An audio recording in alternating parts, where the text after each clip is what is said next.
Olá, hoje a gente vai mergulhar de cabeça numa das questões mais polêmicas do momento, o tal do efeito Bukele. Vamos tentar entender juntos essa queda impressionante na criminalidade lá em El Salvador e, claro, explorar a pergunta que não quer calar. O que isso poderia significar para o Brasil?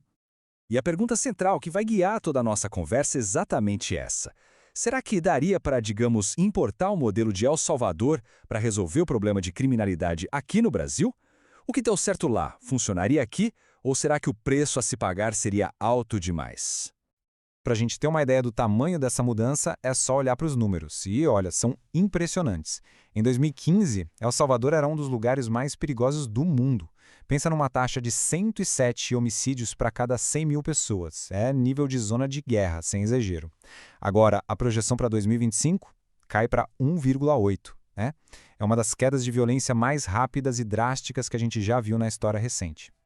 Então vamos começar pelo começo, né? O que, afinal de contas, aconteceu em El Salvador? A gente está falando de um país que era literalmente um campo de batalha dominado por gangues e que, de repente, virou um exemplo de segurança. Mas a grande pergunta é, a que custo? E essa transformação foi assim muito rápida. O ponto de virada mesmo foi em março de 2022, quando declararam o tal do estado de exceção. A partir daí, os resultados começaram a aparecer de forma impressionante. Chegou ao ponto do presidente comemorar 900 dias consecutivos sem nenhum homicídio. Para um país como El Salvador, isso é um feito, extraordinário. Certo, mas como isso foi possível? Qual foi a mágica? Bom, a ferramenta principal foi o estado de exceção. E o que é isso, na prática? Basicamente, significa suspender temporariamente alguns direitos constitucionais, sabe? Isso dá ao Estado um poder de fogo, digamos assim, muito maior e mais direto para combater o crime. E essa estratégia toda se apoia em 4 pilares, 4 ações principais. Primeiro, suspender garantias que a gente considera básicas. Segundo, dar poderes quase limitados para a polícia e para o exército. Terceiro, permitir que eles prendam pessoas só com base em suspeita, sem precisar de um mandado judicial. E por último, quarto, lançar operações de segurança gigantescas em todo o país. O resultado de tudo isso, olhando puramente para o número de homicídios, é esse aí. Uma queda de quase 98%. É um número que não tem como discutir. Do ponto de vista de reduzir a violência, a estratégia foi, sem dúvida, muito eficaz. Mas, como a gente sabe, toda história tem 2 lados, né? Então agora vamos virar a moeda e olhar para o outro lado. Qual foi o preço, em termos humanos e institucionais, que foi pago por essa paz? E o primeiro número que já dá um choque de realidade é este aí. Mais de 83 mil pessoas foram presas desde que o estado de exceção começou. Para um país de pouco mais de 6 milhões de habitantes, é um número absurdo, gigantesco. E quando a gente olha os dados mais de perto, documentados tanto por ONGs de direitos humanos quanto pelo próprio governo, o cenário fica bem preocupante. Porque além dessas prisões em massa, a gente está falando de mais de 8 mil pessoas que foram presas e depois soltas por serem inocentes. E tem mais! Centenas de denúncias de desaparecimentos forçados e de pessoas que morreram enquanto estavam presas pelo Estado. E essa frase, prender primeiro, investigar depois, que foi citada num relatório da Human Rights Watch, meio que resume a filosofia toda por trás da operação. É uma inversão completa da lógica da justiça, né? A regra passa a ser prender todo mundo que for suspeito. A investigação, se acontecer, fica para depois.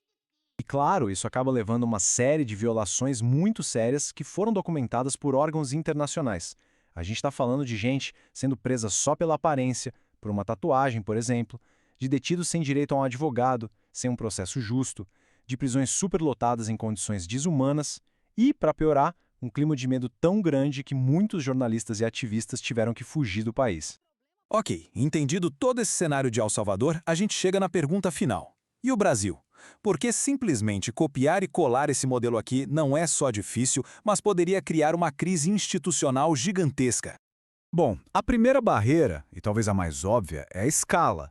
É totalmente diferente. El Salvador é um país pequeno com 6,5 milhões de pessoas e um governo centralizado. O Brasil é um continente, uma república federativa com 215 milhões de habitantes divididos em 27 estados. A complexidade aqui é, infinitamente maior. E por causa do nosso sistema, a regra do jogo aqui é outra. Um governador de estado, por exemplo, ele pode aumentar o policiamento, pode reforçar investigações, claro, mas o que ele não pode fazer é suspender direitos que estão na Constituição. Isso por si só já torna a essência do modelo Bukele impossível de ser aplicada por um Estado. Ah, mas e se fosse uma decisão federal? Do país todo? Bom, aí os riscos seriam gigantescos. Primeiro, isso abriria um precedente perigosíssimo para a nossa democracia. Segundo, criaria uma briga feia e inevitável com o Poder Judiciário. Terceiro, o potencial para abusos e corrupção seria imenso. E, para fechar a conta, o impacto na economia seria terrível, com investidores fugindo e perdendo a confiança no país.